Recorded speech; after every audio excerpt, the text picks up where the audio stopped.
why did the demons ask Jesus for the pigs? The fascinating story of Jesus casting the legion of demons into a herd of pigs is found in Luke.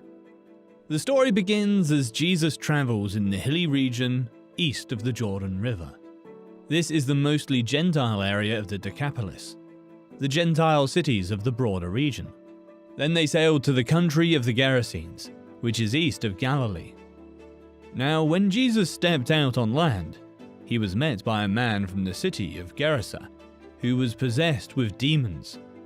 For a long time he had worn no clothes and was not living in a house, but among the tombs. Seeing Jesus, he cried out with a terrible voice from the depths of his throat, and fell down before him in dread and terror, and shouted loudly, "What business do we have in common with each other? Jesus, Son of the Most High God, I beg you, do not torment me before the appointed time of judgment." Now he was already commanding the unclean spirit to come out of the man, for it had seized him violently many times, and he was kept under guard and bound with chains and shackles, but he would break the bonds and be driven by the demon into the desert. Luke 8:26-29 Amplified Bible. This is the most in-depth depiction of a man who is under the control of a demon that we find in the Bible. It is the classic profile of demonic possession. For a long time the man had been possessed by a demon. The man wore no clothes and lived more like a wild animal than a human, nor did he live in a house. He was driven into the wilderness by the demon. Contrary to Jewish law and natural human inclination, the man continued to live amid the decaying and the dead in the tombs. The man possessed unnatural levels of power as he broke his bonds. The man was tormented to the point where he was destroying himself. Mark 5:5. Night and day he was constantly screaming and shrieking among the tombs and on the mountains and cutting himself with sharp stones. The man had uncontrollable conduct. Mark 5:4 Amplified Bible. For he had often been bound with shackles for the feet and with chains, and he tore apart the chains and broke the shackles into pieces, and no one was strong enough to subdue and tame him. This individual was once a resident of the village together with the other villagers, but because of his own erratic and wild behavior, the people came to the conclusion that a demon possessed him. They chained him up to prevent him from hurting other people, but he managed to break free of the chains on multiple occasions. In the end, they were able to run him out of town, and he ended up living in the local cemetery, hurting the only person he could, himself. The Bible describes being driven by the demons in the same way that it describes a horse being driven by his rider or a ship being rowed by its crew. We also read that there met him a certain man. This suggests that Jesus did not directly seek out this man, but that the man was drawn to Jesus. The man was unable to deliver himself, but Jesus had complete authority over the impure spirit. "What have I to do with you? I beg you, do not torment me." This was the demonic spirit within the possessed man, not the man himself. The demon did not want to leave the body he inhabited. Demonic possession occurs when a demonic spirit resides in a human body, and at times will exhibit its own personality through the personality of the host body. Although demonic possession is a reality in today's world, we must exercise caution to avoid either ignoring the issue or placing an excessive amount of emphasis on supposed demonic activity. We are not told how a person becomes demon-possessed.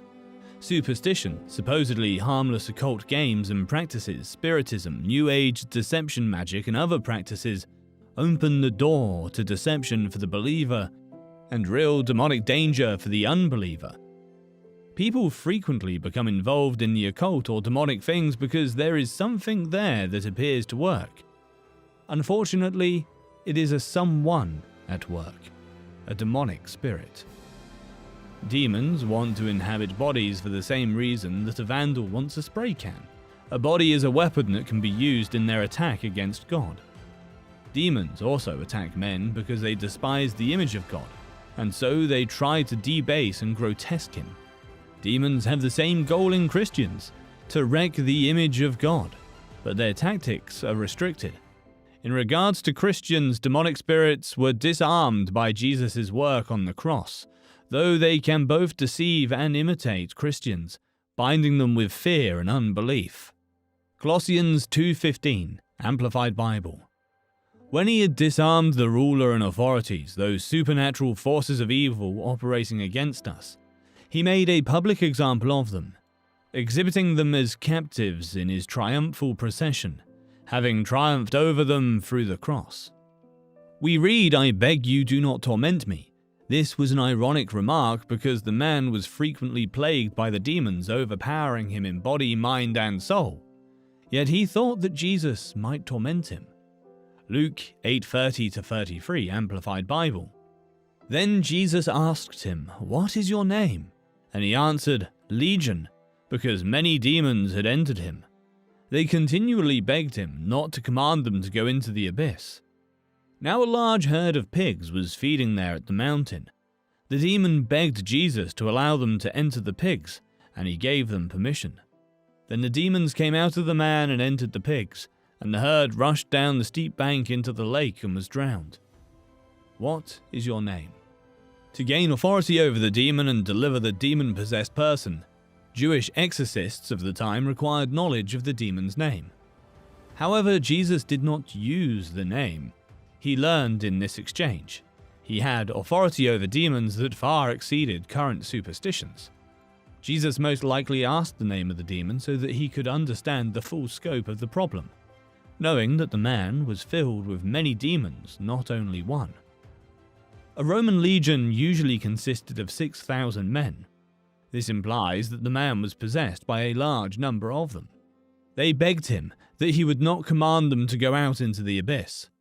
The demons who inhabited this man did not want to be imprisoned in the abyss, which is the bottomless pit described in Revelations 9:11. Apparently it is some place of imprisonment for certain demonic spirits. Revelation 9:11, Amplified Bible. They have a king over them, the angel of the abyss, the bottomless pit. In Hebrew his name is Abaddon, destruction, and in Greek he is called Apollyon, destroyer king. These demons did not want to become inactive. Lo, it is another hell to the devil to be idle or otherwise than evil occupied. The demons went out of the man and entered the swine. The idea that demons may inhabit the bodies of animals seems strange, but the idea is also shown in Genesis 3. It was also appropriate that these demons be cast into swine, being non-kosher animals. Notice that the demons can't even afflict pigs without the permission of God.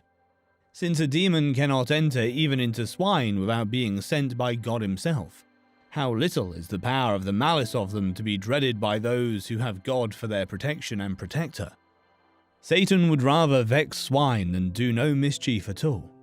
He is so fond of evil that he would work it upon animals, if he cannot work it upon men.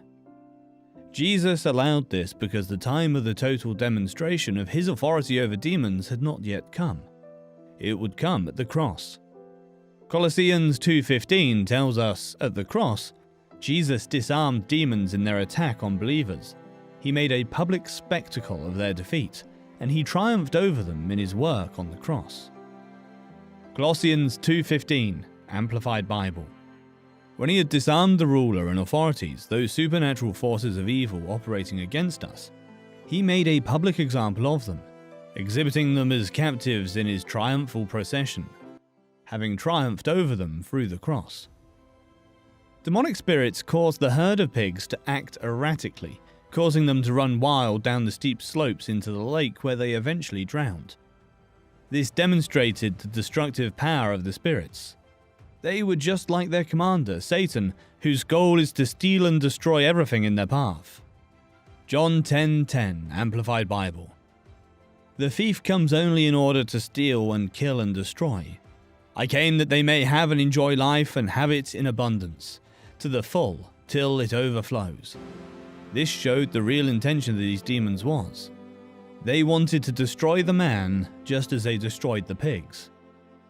Some believe this was unfair to the pig owner, but the swine owners lost their property, yes, and learn from this how Jesus valued the life of the man more than a herd. Spurgeon made several wise observations about how the demon affected the swine. Swine preferred death to devilry, and if men were not worse than swine, they would be of the same opinion. They run hard whom the devil drives. The devil drives his hogs to a bad market. Luke 8:34-37, Amplified Bible. When the herdsmen saw what had happened, they ran away and told it to the city and out in the country. The people came out to see what had happened. They came to Jesus and found the man from whom the demons had gone out sitting at Jesus' feet, clothed in his right mind, mentally healthy, and they were frightened. Those who had seen it told them the man who had been demon-possessed had been healed. Then all the people of the country of the Gadarenes and the surrounding district asked him to leave them because they were overwhelmed with fear. So Jesus got into the boat and returned to the west side of the Sea of Galilee. They were afraid, and they were seized with great fear. They were more afraid of a free man than a possessed man. They were terrified when they saw the man in his right mind sitting at Jesus' feet. They were unsure what to make of it at all. The demon should have had the upper hand over Jesus according to their superstitions, but they didn't. They had a difficult time accepting this. Then the whole multitude asked him to depart. They didn't seem to mind having this demon-possessed, tormented man in their midst. But they did mind having Jesus around, so they asked him to leave. And he did. The work that Jesus did had brought together the entire crowd, and they had all gathered together to talk and to meet with Jesus. However, this was not a positive development in any manner. Here was a whole city at a prayer meeting, praying against their own blessing. Horrible was their prayer, but it was heard, and Jesus departed out of their coasts. When people are more afraid of what Jesus will do in their lives than of what Satan is doing right now, they often push Jesus away, and he may leave if asked. Luke 8:38-39, Amplified Bible. But the man from whom the demons had gone out kept begging him, pleading to go with him. But Jesus sent him away, saying, "Return home, and tell about all the great things God has done for you." So the man went away, proclaiming throughout the whole city what great things Jesus had done for him. The man from whom the demons had departed, that is a wonderful name.